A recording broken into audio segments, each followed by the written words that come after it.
Charsha? Not from the organizers. How can organizers answer this question? I can also answer this question. Yes, participants. 5 point. Okay.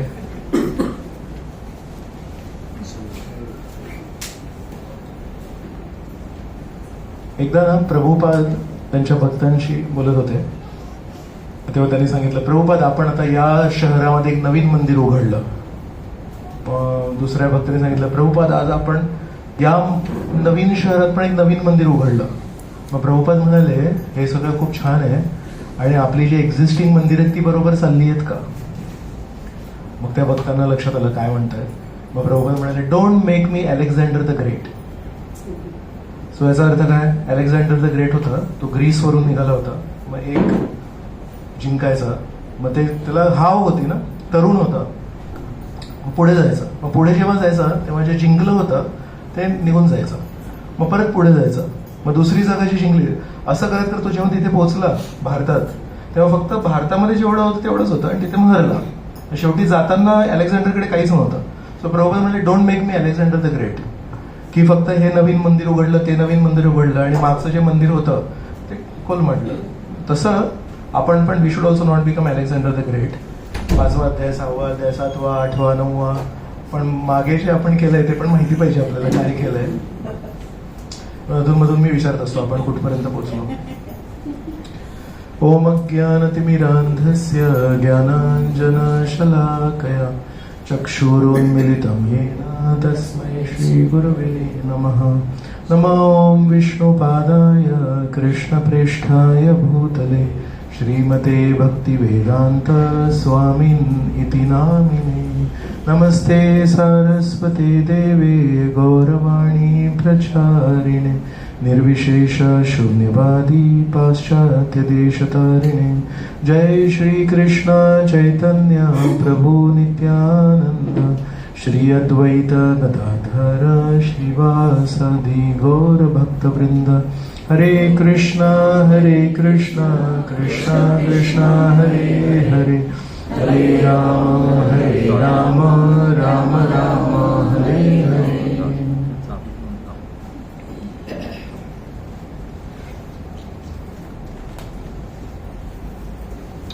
एखादा उदाहरण आठवतंय मागच्या वेळेसचं?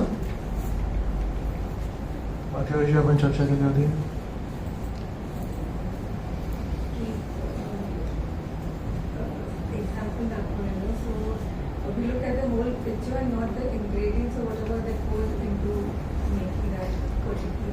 So सांख्य योगाबद्दल आपण चर्चा करत होतो आणि त्याचं उदाहरण बघितलं होतं की सांख्य योग म्हणजे प्रत्येक गोष्टीचे जे घटक आहेत त्याचं विवरण करणं किंवा त्याचं विवेचन करणं. पण त्यासाठी उदाहरण काय दिलं होतं की अख्खा केक असेल तर तो खूप आकर्षक वाटतो, पण त्या केक मधली साखर अशी बाजूला ठेवली, मैदा बाजूला ठेवला, बेकिंग सोडा बाजूला ठेवला, काही त्याच्यामध्ये फ्लेवर असेल, व्हॅनिला फ्लेवर, हे फ्लेवर, ते जर असे सगळे जर त्याचे इन्ग्रेडियंट्स ज्याला म्हणतात ते जर बाजूला ठेवले तर ते आकर्षक नाही आहेत.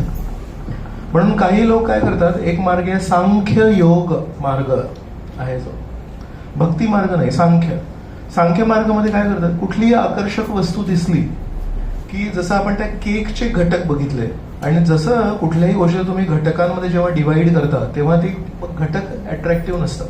त्याचं जे संमिश्रण आहे, कॉम्बिनेशन इज अट्रॅक्टिव्ह, पण इंडिव्हिज्युअल्स इज नॉट अट्रॅक्टिव्ह. कुठलीही गोष्ट, कार आहे, कार किती सुंदर दिसते, काही तरुण मुलांना असे घरी त्यांचे कारचे फोटो वगैरे, रेसिंग कार वगैरे, त्याचे एक एक पार्ट जर बाजूला काढून ठेवले तर समोरची काच अशी ठेवली, मग तो समोरचा जो बॉनेट असतो तो ठेवला, स्टिअरिंग व्हील बाजूला ठेवले, 4 चाकं असे बाजूला ठेवले, पेडल असतात, क्लच, ब्रेक, ऍक्सेलरेटर, ते जर बाजूला ऍक्च्युअली इंडिव्हिज्युअली बघितलं ना त्याच्यामध्ये काहीही सुंदरता नाहीये. फक्त त्याला जेव्हा एकत्र करतो तेव्हा मग it becomes a functioning device आणि त्याच्यामध्ये मग सौंदर्य असतं. तर सांख्य योग हा पण एक मार्ग आहे, वैराग्याचा मार्ग आहे, की या जगामध्ये आसक्ती नाही करायची ना, तर मग कशी नाही करायची आसक्ती या जगामध्ये? या जगामध्ये ज्या वस्तूप्रती, ज्या घटनेप्रती, ज्या परिस्थितीप्रती आसक्ती आहे त्याला ना संख्यापूर्वक एक एक गोष्ट त्याची लिहून काढायची, ती काय आहे, याच्यामध्ये काय आहे, आणि ते जे त्याचे जे घटक आहेत ते इतके अनआकर्षण असतात, अनआकर्षक असतात, किंवा आपल्याला वाटतं की अरे मी उगाच फसत होतो. तर श्रीकृष्ण म्हणत होते सांख्य योगो पृथक बाला प्रवदंती विपश्चिता. श्रीकृष्ण काय म्हणाले की सांख्य योग द्वारे जे विरक्ती येते तीच विरक्ती, समजा कोणी म्हणाल की ती भक्ती योगाने नाही येणार, तर तो एक लहान बालकासारखा आहे. सांख्य योगाच्या मार्गाने जो फळ मिळतो तो काय आहे की या जगाप्रती आसक्ती नाही राहत. हीच गोष्ट जर आपण भक्ती मार्गाने जर केली तर तेच फळ मिळतं. फक्त सांख्य योगाचा जो मार्ग आहे हा फक्त बुद्धिप्रधान मार्ग आहे. याच्यामध्ये खूप बुद्धी वापरायला लागेल, खूप पुस्तकं वाचायला लागेल, खूप वाचन करायला लागेल, आणि ते सगळं करून काय कळतं याचे घटक काय. आणि घटक काय अट्रॅक्टिव्ह नाही आहे, ते कॉम्बिनेशन अट्रॅक्टिव्ह आहे. तेच जेव्हा आपण श्रीकृष्णांना या पूर्ण सृष्टीचा स्रोत समजतो आणि श्रीकृष्णांची जेव्हा सेवा करतो तेव्हा तेच वैराग्य आपल्याला सोप्या पद्धतीने प्राप्त होतं. तो श्लोक होता. त्यासाठी आपण एक उदाहरण दिलं होतं. एक बीएससी ऍग्रिकल्चर कोणी एक शेतकरी असेल आणि तो जेव्हा पूर्ण ज्ञानाने युक्त होऊन शेती करतोय, आणि दुसरा एक व्यक्ती आहे त्यांनी फक्त हे जाणलंय की ही माझ्या आजोबांची शेती आहे. मग आजोबांची शेती कशी करायची तर ती त्यांनी ऐकली असते, माळीकडून, वडिलांकडून, आजोबांकडून, काकांकडून कोण ऐकले हे असं करायचं त्याचं. त्याच्या फळांना जी चव असेल आणि बीएससी ऍग्रिकल्चर करून ज्ञानाने युक्त होऊन जे फळ मिळेल, तिथे आंबे येतील, फणस येईल, जे काही येईल, त्याच्या चवीमध्ये काय अंतर आहे. चव तीच आहे फळांना.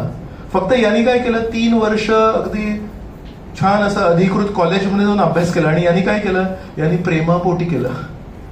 पण दोघांना माहित आहे की ही माझं नाहीये. सो तशा प्रकारे श्रीकृष्णांनी म्हटलं सांख्य योगो पृथक बाला, की 2 वेगवेगळ्या गोष्टी आहेत. एकम सांख्यमच्या योगम तर य पश्यती स पश्यती. एकम सांख्यमच्या योगमच्या, सांख्य योगाने जो मार्ग जो अवलंब करून जो फळ मिळेल तेच योग मार्गाने पण मिळेल. आणि योग म्हणजे आपण सुरुवातीला पहिल्या किंवा दुसऱ्या अध्यायामध्ये योग म्हणजे आत्म्या आणि परमात्म्याचं मिलन, त्याला म्हणतात योग. तर तिथून आपण समाप्त केलं होतं. आज आपण त्याच्या पुढे जाऊ.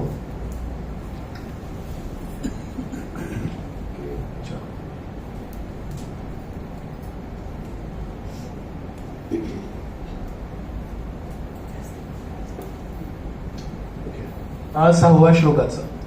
संन्यासस्तु महाबाहो दुःखमाप्तुम अयोगतः योगयुक्तो मुनिर्ब्रह्म न चिरेणाधिगच्छति. आता पुढच्या मागचा जो श्लोक होता 5वा, त्याचा मी एक संदर्भ घेण्यासाठी त्याचं भाषांतर वाचतोय.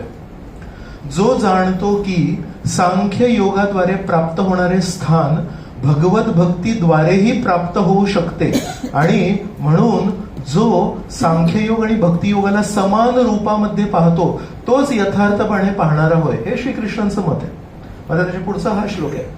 तर तो सांख्ययोगाचा जो मार्ग होता तो कसा होता, तो परमेश्वराशी आसक्तीचा मार्ग नाही आहे, तो परमेश्वराच्या या प्रकृतीशी अनासक्तीचा मार्ग आहे.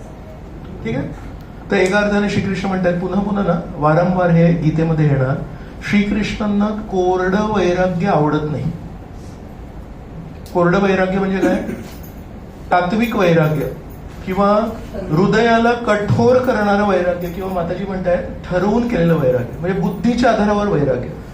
श्रीकृष्ण म्हणतात ते वैराग्य जास्ती खोल नसतं आणि ते जास्ती वेळ टिकत नाही, पण योग्य समज होते जेव्हा. ही बॉटल आणि हा ग्लास आहे ना, मी आणला का बघितलं तुम्ही? मी जेव्हा येऊन बसलो तेव्हा हे आणलं का? हे कोणी आणलं माहिती आहे तुम्हाला? हे माताजी आहे, जोशी माताजी आहे, ते घेऊन येतात पाण्याचं, बरोबर. तर हे मी याच्यातून पाणी पितो का? कधी बघितलं मला पिताना वगैरे? कधी तहान वगैरे लागली तर पितो, पण दुसऱ्या वेळेस पुन्हा ती बॉटल आणि तो ग्लास इथे असतो. म्हणजे याचा अर्थ काय माहितीये, प्यायल्यानंतर बॉटल रिकामा केल्यानंतर ग्लास संपला तर मी हे घेऊन नाही जात घरी. नाही, आज जर मला हे बॉटल आणि आवडलंय, छान पाणी वगैरे पिलं आणि आज संध्याकाळी घेऊन गेलो तर पुढच्या वेळेस येणार ते म्हणणार की नाही, ही सेवा नाही करणार मी. नाही. सो जर कोणी आपल्याला काही देत असेल तर त्याला आपण आनंदाने प्रेमाने स्वीकार करणं, पण नेहमी जाणीव ठेवणं की हे माझ्या मालकीचं नाहीये. तर आपण या दुसऱ्याच्या मालमत्तेची काळजी, आपल्या मालमत्तेची काळजी जितकी घेतो तेवढी घेणार, त्याच्यापेक्षा कमी घेणार की त्याच्यापेक्षा जास्ती घेणार? बघा, एका आवाजामध्ये तुम्ही सगळे म्हणताय, तुम्ही वेगवेगळे लोक आहात नाही, पण बऱ्यापैकी एक मला ते समान पण नाही ऐकू आलं आणि कमी पण नाही आलं. म्हणजे किती सिंपल गोष्ट आहे. सुसंस्कृत व्यक्ती आहे, सज्जन व्यक्ती आहे, तो काय म्हणतो, स्वतःच्या बॉटलची काळजी पण आपण घेतो, पण दुसऱ्यांच्या बॉटलची काळजी, दुसऱ्यांच्या मालमत्तेची काळजी जर त्यांनी आपल्याला प्रेमाने दिलं असेल काही गोष्ट, तर आपण आपल्या मालमत्तेच्या काळजीपेक्षा जास्ती चांगली त्याची काळजी घेतो. हा जो हे जे वैराग्य आहे ना, की मी वापरणार आहे, याच्यातून पाणी पिणार आहे, पण संध्याकाळी क्लास संपल्यानंतर ही बॉटल घेऊन नाही जाणार, तो वैराग्य आहे ना माझं. माझ्यासाठी ठेवली आहे पाणी, मीच पिणार आहे याच्यातून, पण मी घेऊन नाही जाते. का नाही घेऊन जाते? का मी घेऊन नाही जाते ही बॉटल? मालकीची नाही आहे, पण मालकीची नाही म्हणून वापरणार नाही असं आहे का? कारण त्यांनी आणून ठेवली, ती माझ्यासाठीच आणून ठेवली, तुमच्यासाठी आणून ठेवली, तिथे ठेवली असती बॉटल. तर या दोन्ही गोष्टींचा समन्वय करता यायला पाहिजे. ही सर्व सृष्टी आहे ना, श्रीकृष्णांनी आपल्यासाठीच दिली आहे, त्याचा आपण योग्य तो वापर केला पाहिजे, शोषण नाही करायला पाहिजे. आणि जाताना प्रवास संपेल तेव्हा या कुठल्या बॉटलला सोबत घेऊन पण नाही जायला पाहिजे, घेऊन जाऊ पण नाही शकत, पण मनात इच्छा पण नाही पाहिजे यायचं. आपले जे कर्तव्य आहेत ते करायचे, आणि हे नेहमी माहिती पाहिजे ही श्रीकृष्णांची मालमत्ता आहे, तर श्रीकृष्णांच्या मालमत्तेला आपल्या मालमत्तेपेक्षा जास्ती जपायला पाहिजे. तर हे जे वैराग्य आहे ना, हे सुजाण वैराग्य आहे. This is conscious detachment, this is not intellectual detachment. बौद्धिक वैराग्य नाही आहे हे, हृदयस्थ भावनात्मक वैराग्य आहे. तर भावना आपल्याला कमकुवत करतात असं साधारणपणे लोक समजतात. साधारणपणे सर्व जनसामान्यामध्ये अशी मान्यता आहे, जास्ती भावनिक असलो ना तर आपण कमकुवत होतो, आपण कमजोर होतो. ऍक्च्युली डोंट बी इमोशनल, बौद्धिक राहा. पण श्रीकृष्ण म्हणतात, जेव्हा आपल्याला योग्य ज्ञान कळतं, हे जे म्हणतात ना, साधारण जगामध्ये जे म्हणतात ना, भावनात्मक जीवन हे आपल्याला कमकुवत करतं, भावनात्मक जीवन आपल्याला कमजोर करतं, ते बरोबर आहे. ते कुठल्या भावना माहिती आहे? शरीराच्या स्तरावर असलेल्या भौतिक भावना. कारण हे शरीर नश्वर आहे, तर शरीराच्या स्तरावर असलेल्या भावना पण नश्वर असतात, तात्पुरतं असतात, आणि त्याच्यामुळे नेहमी आपला अपेक्षा भंग होतो. का अपेक्षा भंग होतो? भावना भंग का होतो? का आपण म्हणतो वारंवार या जगामध्ये ना प्रेमच नाहीये मुळात? हे सगळे वाक्य काय येतात? कारण आपल्या भावना खऱ्या आहेत, पण त्या खोट्या वस्तूला काय म्हणणार, स्पर्श केलेल्या आहेत, टेकलेल्या आहेत. भावना सोडायच्या नाही आहेत.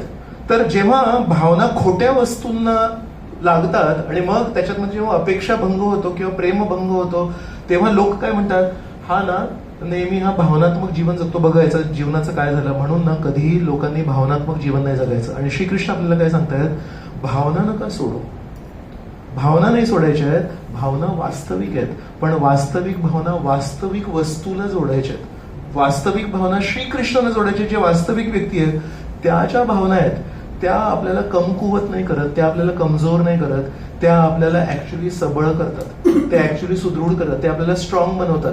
तर ज्यांना श्रीकृष्णांशी किंवा श्रीकृष्णांच्या संबंधित वस्तूंशी, श्रीकृष्णांच्या संबंधित तत्वज्ञानाशी भावना आहेत, ते व्यक्ती जीवनातल्या कुठल्याही आव्हानांना पेलू शकतात. सो जीवनातल्या आव्हानांना पेलण्यासाठी, जीवनातल्या आव्हानांना सामोरे जाण्यासाठी कठोर हृदयाचं नाही बनायची गरज आहे. हे सगळं चाललंय श्रीकृष्णांचं भगवद्गीतेमध्ये, की योग्य ज्ञान मिळवा, त्या योग्य ज्ञानावर आधारित योग्य भावना उत्पन्न करा, आणि त्या योग्य भावनांच्या आधारावर तुम्ही जीवनामध्ये कुठल्याही आव्हानांना पेलू शकता. चुकीचा मार्ग काय आहे? तो जो सांख्य योगाचा मार्ग आहे. कुठलीही चांगली वस्तू दिसली, अरे याच्यात काय आहे, घटक करायचे, आणि माझं आता इज दिस अट्रॅक्टिव्ह, याच्यात काय आकर्षक आहे. पण श्रीकृष्ण म्हणतात ते योग तो कठीण मार्ग आहे. म्हणून आज या श्लोकामध्ये काय म्हणतात, संन्यासस्तु महाबाहो दुःखम आप्तुम अयोगतः.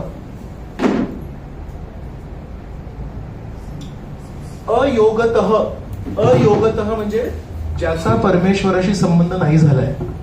तर जेव्हा एखादा व्यक्ती केवळ संन्यास घेतो, अरे शेवटी ना या जगामध्ये सगळं काही नश्वरच आहे, या जगामध्ये काय घेऊन नाही जाऊ शकत, आलो तेव्हा आपण रिकाम्या हाताने आलो, जाताना आपण रिकाम्या हाताने जाणार आहे, तर काय, हा जो कोरडा वैराग्य आहे ना, तर श्रीकृष्ण म्हणतात संन्यास असतो महाभाव दुःखम आप्तुम अयोगतः. जर आपण परमेश्वराशी आपला संबंध नसेल आणि केवळ आपण वैराग्याच्या मार्गावर असेल, तर आपल्या जीवनामध्ये श्रीकृष्णांचं म्हणणं आहे केवळ दुःख येणार. ओके, पण त्याचं दुसरं वाक्य पण दिलंय, योग युक्तो मुनीर ब्रह्म. अयोगतः हा एक शब्द होता वर, आणि खाली काय लिहिलंय, योगयुक्तो. सो एक वरच्या 2 ओळी आहेत ते कोणाबद्दल आहेत? जो परमेश्वराशी त्याचा संबंध नाही जोडलाय, फक्त त्यांनी संन्यास घेतला, कोरडा संन्यास घेतला, बौद्धिक स्तरावर संन्यास घेतला, त्याला फक्त दुःख मिळणार. दुसऱ्या ओळीमध्ये श्रीकृष्ण योग युक्तो मुनिर्ब्रह्म न चिरेण अधिगच्छति. आपण भाषांतर वाचूया.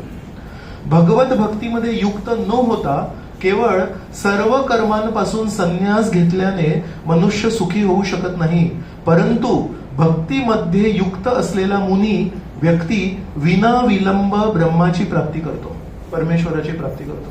म्हणून श्रीकृष्ण नेहमी सकारात्मक मार्ग देतात, कठीण मार्ग कधीही आपल्याला देत नाहीत. हा 6व्या अध्यायामध्ये पण पुन्हा येणार. ते श्रीकृष्णांच्या त्या मुखातून जातच नाही. ते 6व्या अध्यायाची सुरुवात पण श्रीकृष्ण तसेच करतात की खरा संन्यासी कोण आहे. काय आहे ते पहिलं श्लोक 6व्या अध्यायाचं पहिली ओळ.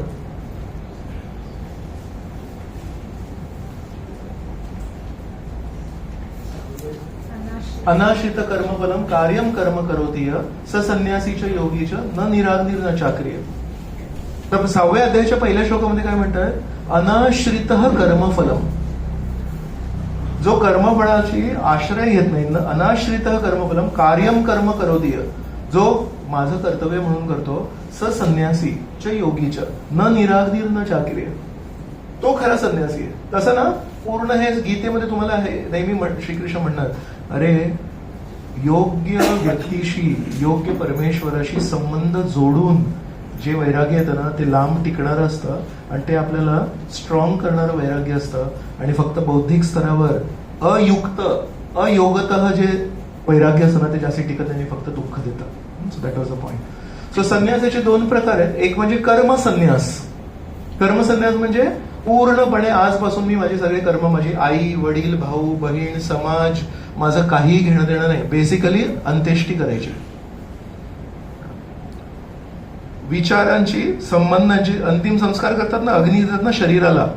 तसं संन्यासामध्ये जेव्हा तो व्यक्ती बसतो, संन्यास जेव्हा घेतो तेव्हा त्याच्या सर्व नात्यांना तिथे अग्नी देतो तो. सो आतापासून तो कोण आहे? तो ही इज डिटॅच. त्याला आई नाही वडील नाही, तर ते संन्यास आहे. आणि दुसरं काय आहे, त्याला मी स्वतःचा शब्द आहे, हा कर्मी संन्यासाचा काही संन्यास नाही आहे, पण एक कर्मी म्हणजे काय? कर्म म्हणजे काय? ऍक्शन, कृती, बरोबर. आणि कर्मी म्हणजे काय माहितीये का? जो स्वार्थी कर्म करतो, स्वार्थी चेतनेने करतो, त्याला कर्मी म्हणतात. कर्म करणारा कर्मी, हा कर्मी आहे. कर्मी म्हणजे नेहमी कर्म कर्म कर्म, आणि कर्म म्हणजे बेसिकली स्वार्थी कर्म, राईट. सो मी काय म्हणतोय, 2 प्रकारचे संन्यास आहेत. एक आहे कर्म संन्यास, सगळं सोडून द्यायचं, आणि दुसरं आहे कर्म सोडायचे नाही आहेत, कर्मी भावना सोडायची आहे. की हे मी जे काही करीन ते माझ्या फायद्यासाठी करीन, जे काही करीन ते माझ्या स्वार्थासाठी. ही जी भावना आहे ती भावना त्यागायची आहे. ऍक्शन नाही सोडायचे, कृती नाही सोडायची, निष्क्रिय नाही व्हायचंय, अजगर नाही व्हायचंय. खूप मेहनत करायची आहे, खूप काही करायचं आहे, पण ते करताना त्याच्यामध्ये स्वार्थाची अपेक्षा न ठेवतो. त्याला मी नाव दिलंय कर्मी संन्यास. तर कर्मी संन्यास म्हणजे काय? स्वार्थी कर्म केंद्रित चेतना याचा संन्यास करायचा आहे. सो वैष्णव मार्गामध्ये परमेश्वराचे जे भक्त असतात ते जेव्हा संन्यास घेतात, ते कुठला संन्यास घेतात? ते दुसरा संन्यास घेतात, की ते स्वार्थी वृत्तीचा संन्यास घेतात, ते निष्क्रिय नाही बनत. तर म्हणून हे 2 मार्ग आहेत. आणि श्रीकृष्ण वारंवार भगवद्गीतेमध्ये 3ऱ्या अध्यायामध्ये पण बोलले होते, हे 5व्या अध्यायामध्ये बोलतात, 6व्या अध्यायामध्ये पुन्हा बोलतील. श्रीकृष्णांचा कल हा नेहमी कर्म संन्यासाकडे नाहीये, हा नेहमी वैष्णव संन्यासाकडे, की त्याच्यामध्ये माझा फायदा काय, माझा स्वार्थ काय, या भावनेचा संन्यास करायला नेहमी श्रीकृष्ण आपल्याला प्रेरित करत असतात. तर श्रीकृष्ण काय म्हणतायत? ही जी मालमत्ता आहे ही पण तुझी नाही. या मालमत्तेला, हे जे पाणी आहे त्याचा आनंद घेण्यासाठी, ते चाखण्यासाठी जी जीभ आहे ती जीभ पण माझी नाही. कधी कधी माणसाची जीभ असते, पण माहितीये कधी कधी काही आजारांमुळे किंवा आपण पण गरम दूध प्यायलो नाही तर चव जाते माहितीये, किंवा कधी कावीळ झाली तर चव जाते. जीभ माझी, ज्यूस माझं, पण ती चव घेण्याची शक्ती आहे का माझी? नाही. तर आपल्याला किती अहंकार विचार करा ना. माझा ग्लास माझा, त्या ग्लासमध्ये जे ऊसाचं जे रस आहे ते पण माझं, आणि मी विकत घेतलंय सगळं. आणि त्याच्यामध्ये थोड्या वेळ आपण जर विचार केला या दृष्टीने, तो ऊस कोणी दिला? मी नाही दिला, परमेश्वराचाच ऊस आहे. जमीन परमेश्वराची, सूर्य परमेश्वराचं, पाणी परमेश्वराचं. ते ऊस माझ्याकडे आलं, त्याचा जो ज्यूस आहे, तो हा जो ग्लास आहे हा पण मी बनवला नाहीये, मी विकत घेतला. स्टील लोखंड, पितळ, कासा जे काही असेल ते सगळं परमेश्वराचं आहे. आणि ते सगळं करून रस परमेश्वराचा, ग्लास परमेश्वराचा, हे शरीर आपण बनवलंय का? हे शरीर मला लहानपणी जे शरीर मिळालं होतं, जेव्हा जन्म झाला माझा मॅटर्निटी वॉर्डमध्ये, माझं शरीर इतकंसं होतं. त्या इतक्याचं शरीरपासून आज हे जे शरीर झाले, हे माझ्यामुळे झालं की कोणामुळे झालंय? जर मला अन्न नसतं दिलं परमेश्वराने, मला जर पाणी नसतं दिलं, तर मी माझं स्वतःच्या शक्तीवर मी एवढं शरीर बनवलं असतंय? नाही. तर हे शरीर परमेश्वराचं, शरीर ही सगळी गोष्ट परमेश्वराची. ती चव घेण्याची जी शक्ती आहे जिभेमध्ये माझ्या, ती पण परमेश्वराची. डोळे परमेश्वराचे, डोळ्याने मला जे दिसतंय, मला जर काय कॅट्रॅक्ट झालं तर काय करू शकतो मी?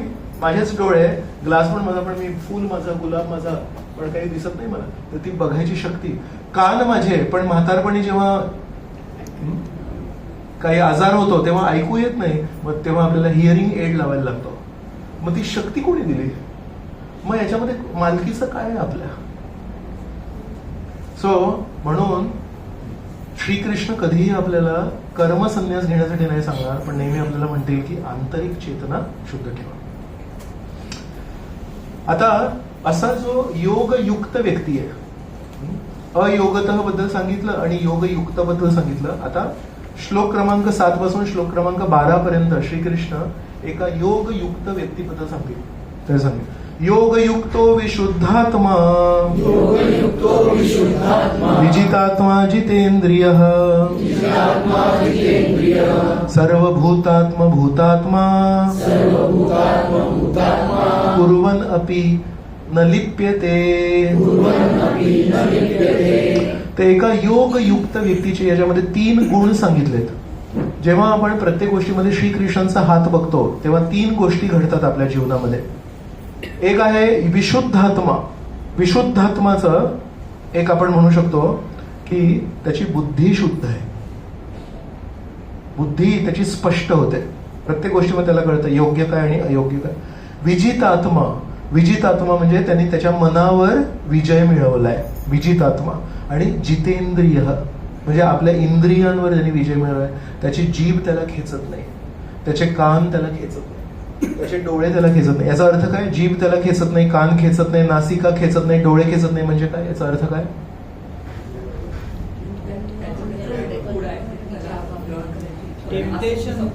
Temptation. Very good, right. So Pralhad आहे ना, प्रल्हाद, भक्त प्रल्हाद, ते भागवतामध्ये एक सुंदर श्लोक म्हणतात. तर ते काय म्हणतात की हे परमेश्वर नरसिंह जेव्हा येतात, अवतरित होतात आणि जेव्हा हिरण्यकश्यपूला मारतात, तेव्हा त्यांची स्तुती करताना काय म्हणतात की काही ऋषीमुनी असतील जे तुमच्याशी नातं न जोडता जंगलात निघून जातात वैराग्याच्या मार्गावर, पण म्हणतात हा असा जो संन्यासी आहे जो तुमच्याशी नातं न जोडता, विष्णू नारायणाशी नातं न जोडता जो असा जंगलात निघून जातो, तो म्हणतो 6 पत्नींना सोबत घेऊन जातो. संन्यासीची पत्नी नसते. तर ते प्रल्हाद काय म्हणतात की तो संन्यासी आहे पण तो सोबत 6 पत्नींना घेऊन जातो. ते तो म्हणतो 5 ज्ञानेंद्रिय आणि मन. तो म्हणतो हे 5 गोष्टी तो घेऊन जातो ना. तर जेव्हापर्यंत मनावर नियंत्रण नाही आहे, आपण एकटे बसलेलो असू पण आपल्या हृदयावर, आपल्या मनावर जर आपलं नियंत्रण नसेल, तर मनामध्ये नानाविध विचार येतात. आणि कधी कधी आपल्यालाच वाटतं की माझ्या मनात काय काय विचार येतात. कधी कधी डोळे आपल्याला कुठे खेचतात, आपण मी काय करतोय, मी काय बघतोय. नाक आपल्याला काय काय सुगंध आहे. कान आपल्याला माहिती आहे हे सगळं ऐकायची मला गरज नाहीये, पण कान कसे ते गोड वाटतं ते ऐकायला नाही, कोणी कोणाची कुजबूज करत असेल. सो प्रल्हाद म्हणतायत प्रश्न हा नाहीये की तुम्ही घर सोडून वैराग्य घेताय का. म्हणतात आपल्या कानांना, आपल्या डोळ्यांना, आपल्या नासिकेला ऍक्च्युली खरं जर खाद्यपदार्थ दिला, शुद्ध खाद्यपदार्थ दिला, तर मग अपवित्र खाद्यपदार्थांकडे तो जाणार नाही. तर म्हणून इथे लिहिलंय जेव्हा योगयुक्त जेव्हा व्यक्ती होतो तेव्हा त्याची बुद्धी शुद्ध होते, त्याचं मन विजय मिळवतो आणि जितेंद्रिय. आणि अशा पद्धतीमध्ये सर्व भूतात्म भूतात्मा, सर्व भूतात्म भूतात्माचं भाषांतर काय लिहिलंय कोणी सांगणार मला. गीतेमध्ये लिहिलंय सर्व भूतात्म भूतात्मा,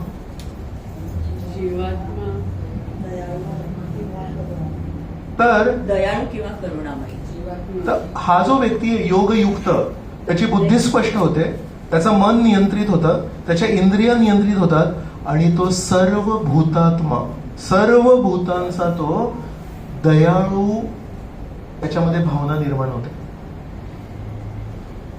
परमेश्वराशी नातं जोडल्यावर फक्त त्याचा आत्मसंयम होत नाहीये, पण इतरांकडे बघण्याची दृष्टी पण त्याची दयाळू होते. आणि अशा प्रकारे जीवन कुर्वन् अपि न लिप्यते. अशा प्रकारे माहितीये, लिप्यते म्हणजे शेण असं ना, शेणाच्या गोऱ्या आपण जे थापल्या ते चिपकतात ना, तर ते म्हणतात अशा प्रकारे जेव्हा आपण जीवन जगतो तेव्हा आपल्याकडून जरी काही कर्म होत असतील पण ते कर्म आपल्याला चिपकत नाही, ते असे घसरून पडतात.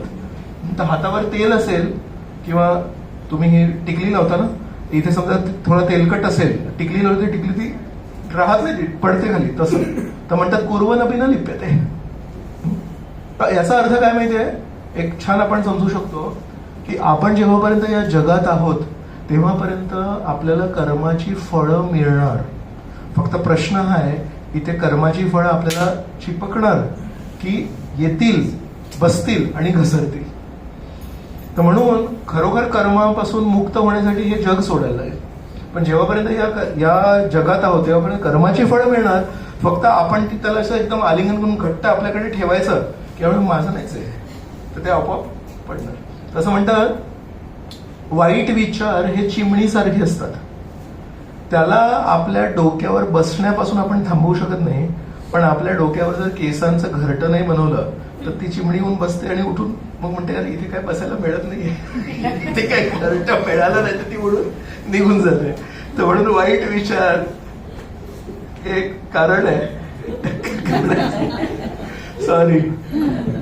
ओके, सो कोणी हा प्रश्न विचारेल, अर्जुन एक योद्धा आहे, अर्जुन युद्ध करतोय, तर तो सर्वांकरिता सर्व भूतात्मा कसं काय होऊ शकतो? अरे तुम्ही आता म्हणालात योगयुक्तो विशुद्धात्मा विजितात्मा जितेंद्रिय, आणि चला हा व्यक्ती आहे अर्जुन, हा योगयुक्त आहे, विशुद्धात्मा आहे, विजितात्मा आहे, जितेंद्रिय आहे, त्यांनी स्वतःच्या बुद्धीवर विजय मिळवलाय, मनावर विजय मिळवला, त्याला कधी वाईट विचार येत नाही.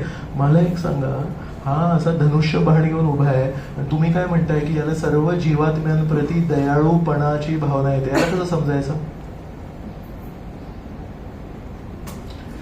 तो त्यांच्या भल्याकरिता आपली कर्तव्य करीत आहे. So I tell you what it is. एका गुन्हेगाराला बांधणे, गुन्हे करतोय, त्याला धरलं आणि त्याच्या हातात बेड्या बांधल्या, पायाला बेड्या बांधल्या आणि त्याला एका ठिकाणी तिथे बांधून ठेवलं आणि सांगितलं, तर तुझ्या रॉडला तुला बांधून ठेवतो, तू उठू नाही शकत, तो जाऊ नाही शकत. Is it good for him or is it wrong for him? Is it bad for him? का बरं? हा, म्हणजे त्याला ना, तो इथे बसलेला असेल ना, तुम्हाला भीती पण नाही वाटणार त्याची, कारण त्याला बांधून ठेवलेलं आहे, बरोबर. पण त्याला बांधलेलं नसेल त्या गुन्हेगाराला, तर तुम्हाला सर्वांना तिथे मागेच्या बद्दल त्यांना पण विचार, कधी हा उठून असं धावेल आणि गळा पकडेल माहिती नाही, बरोबर. सो म्हणून जरी अर्जुन बाह्य रूपाने हिंसा करतोय पण तो कोणावर हिंसा करतोय? हिंसा आहे खरी, बरोबर आहे ना. मी आत्ताच म्हणालो, जेव्हापर्यंत या जगात आहोत तेव्हापर्यंत कर्म आपल्याला होणार, फक्त ते कर्म आपण चिपकणार आपल्याला की आपले घसरून पडणार, ते आहे. तसं अर्जुन जेव्हापर्यंत या जगात आहे, अर्जुनाकडून काय अपेक्षा आहे? अर्जुनाने एका कमऱ्यामध्ये जाऊन कोपऱ्यात बसायचं, ती अर्जुन श्रीकृष्णांची आहे का तशी शिकवण? आपण त्याच्यावर पण चर्चा केली. आता श्रीकृष्ण काय म्हणतात, नाही कर्म करायचे, फक्त त्याच्याने आसक्त नाही व्हायचा. उसाचा रस पण परमेश्वराचा, जीभ पण परमेश्वराची, आणि त्या उसाच्या रस या जिभेने चाखायची जी चवाची शक्ती आहे ती पण परमेश्वराची. म्हणून अर्जुनाला श्रीकृष्ण काय अपेक्षा करतायत, तू युद्ध कर. मग आता प्रश्न येतो, युद्ध करणारा योद्धा जो सर्वांना मारतोय तो भलं कसं काय करेल? युद्ध करणारा अर्जुन, हातात धनुष्य बाण घेणारा अर्जुन जर सज्जनांवर बाण चालवायला लागला तर तो अतिरेकी म्हणला जातो. पण तोच अर्जुन जेव्हा गुन्हेगारांवर बाण चालवतो आणि गुन्हेगारांना रक्तबंबाळ करतो तेव्हा त्याला सज्जन म्हटलं जातं. दोघांमध्ये काय अंतर आहे? सो हे पण युद्ध करतात आणि हे पण युद्ध करतायत, बरोबर. या दोघांच्या युद्धामध्ये दोघेही शस्त्र चालवत आहेत, दोघेही मिसाईल्स मारतात. काही फरक आहे का दोघांमध्ये? काय फरक आहे?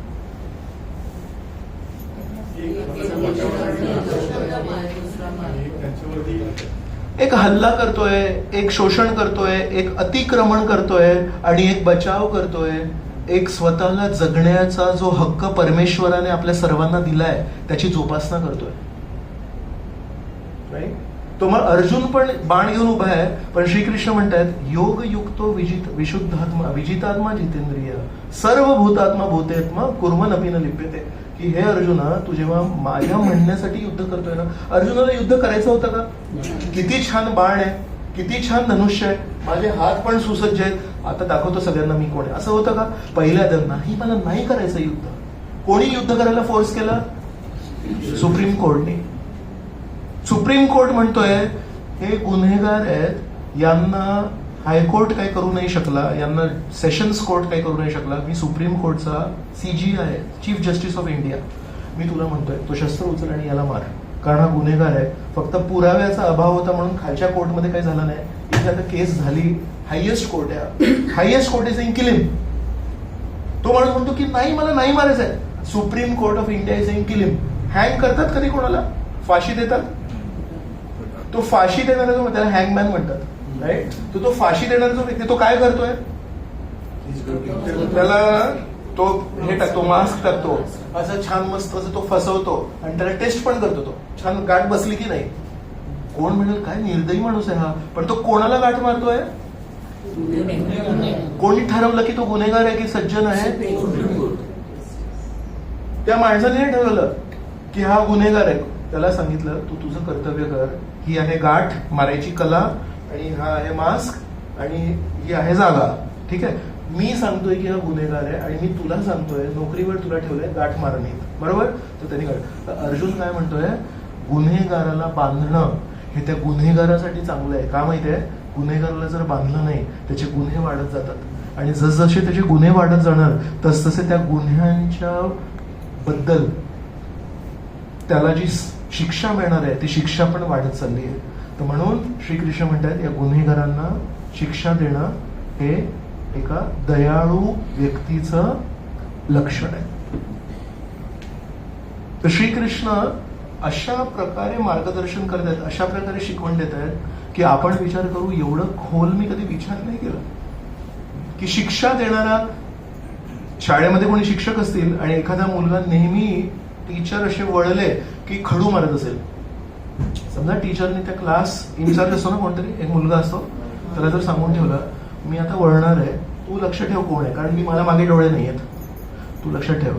आणि नंतर क्लास नंतर विचारलं कोण होता रे तो, तो तिथे बसला होता, तो तुम्हाला मारतो मॅडम. आणि जर त्या टीचरने त्या मुलाला सांगितलं उद्या मी जेव्हा येईन तेव्हा तू सगळ्यांसमोर सांगायचं की या मुलाने मॅडम किंवा टीचर तुम्हाला खडू मारला आणि मी त्याला शिक्षा देईन. तर तो मुलगा जो आहे ज्याने त्याचं नाव सांगितलं तो वाईट आहे की चांगला आहे की मित्र आहे की न्यूट्रल आहे? ना चांगला ना वाईट. बघा आपण कन्फ्युज होत अजून.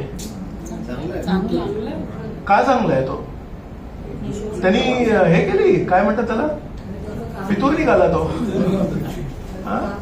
का चांगला आहे तो?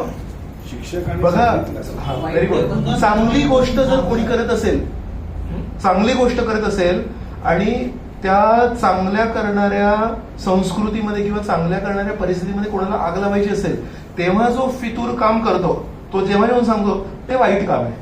पण जेव्हा वाईट कामं चालू आहे, टीचरला खडू मारायचं काम चालू आहे आणि तिथे जेव्हा त्यांनी ती चुगली केली की तर ते चांगलं आहे की वाईट आहे? You understand the point? म्हणून तो जो मुलगा आहे त्याने ज्या मुलाचं नाव सांगितलं की टीचर तुम्ही जेव्हा वळता तेव्हा खडू मारतो, जरी त्या मुलाला ते खूप वाईट वाटेल, तू का नाव सांगितलं माझं, आणि बाहेर त्याला धमकी पण देईल तो, पण त्या मुलाला माहिती पाहिजे मी योग्य काम केलं, कारण टीचरनी सांगितलं होतं हे अशा प्रकारे स्टुडंटनी टीचरला खडू मारायचे असतात. तर म्हणून अनेक अशा आपल्या जीवनात पण प्रसंग येतील जेव्हा आपल्यावर हा प्रश्न येऊ शकतो, आपण काहीतरी चुकीचं बघतोय आणि आपण म्हणू की काय करायचं आपल्याला, आपण चूप बसायचं. पण श्रीकृष्ण अर्जुनाला म्हणतायत सर्व भूतात्मा भूतात्मा, तुला दयाळू बनायचंय, सगळ्या जणांसाठी दयाळू बनायचंय, मार त्याला. आणि आपल्याला पण ते प्रश्न माहिती पाहिजे की आपण जेव्हा कोणाला तरी शिक्षा मिळवून देतोय त्याच्यामध्ये जर पर्सनल रिव्हेंज असेल, पर्सनल बदला घ्यायची भावना असेल, मग आपण दूषित झालो. पण आपल्या मनामध्ये जर स्पष्टता असेल हा गुन्हेगार आहे, आणि हा जितके दिवस मोकळा राहील तितका याचा गुन्हा वाढत जाईल आणि तितकी याला शिक्षा जी भविष्यात मिळणार आहे ती वाढत जाईल. लवकरात लवकर याची शिक्षा जर कमी करायची असेल, त्याचे गुन्हे कमी करायचे तर गुन्हे कमी करण्यासाठी पोलिसांना सांगायला लागेल की इथे हा गुन्हेगार लपलाय. पोलीस येतील, याला जेव्हा बेड्या बांधतील तेव्हा हा अटक होईल आणि अटक झाल्यामुळे याचे गुन्हे बंद होतील. सर्व भूतात्मा भूतात्मा असं हे श्रीकृष्ण म्हणतात. अशाच व्यक्तीबद्दल आता पुढे म्हणतात, नैव किंचित करोमीति युक्तो मन्येत तत्ववेद. परत येतो शब्दाला युक्त, योगतः युक्त म्हणजे काय? परमेश्वराशी संबंध ठेवलेला, परमेश्वराशी संबंध. पश्यन् शृण्वन् स्पृशन् जिघ्रन् अश्नन् गच्छन् स्वपन् श्वसन् प्रलपन् विसृजन् गृह्णन् उन्मिषन् निमिषन्नपि इंद्रियाणि इंद्रियार्थेषु वर्तन्त इति धारयन्. तसा युक्त किंवा योगतः म्हणजे परमेश्वराशी संबंध असलेला व्यक्ती आहे. तो काय काय करतो त्याच्याबद्दल वर्णन चालू आहे. श्लोक क्रमांक 7 पासून श्लोक क्रमांक 12 पर्यंत. आपण भाषांतर बघूया. दिव्य भावना युक्त मनुष्य जरी पाहत असला, ऐकत असला, स्पर्श करीत असला, वास घेत असला, खात असला, हालचाल करीत असला, झोपत असला आणि श्वसन करीत असला तरी त्याला आपल्या ठाई नेहमी माहीत असते की वस्तुतः आपण काहीच करीत नाही. कारण बोलताना, उत्सर्जन करताना, स्वीकार करताना किंवा डोळ्यांची उघड झाप करताना तो नेहमी जाणतो की केवळ भौतिक इंद्रिये आपापल्या विषयांमध्ये संलग्न आहेत आणि तो स्वतः त्यांच्यापासून अलिप्त आहे.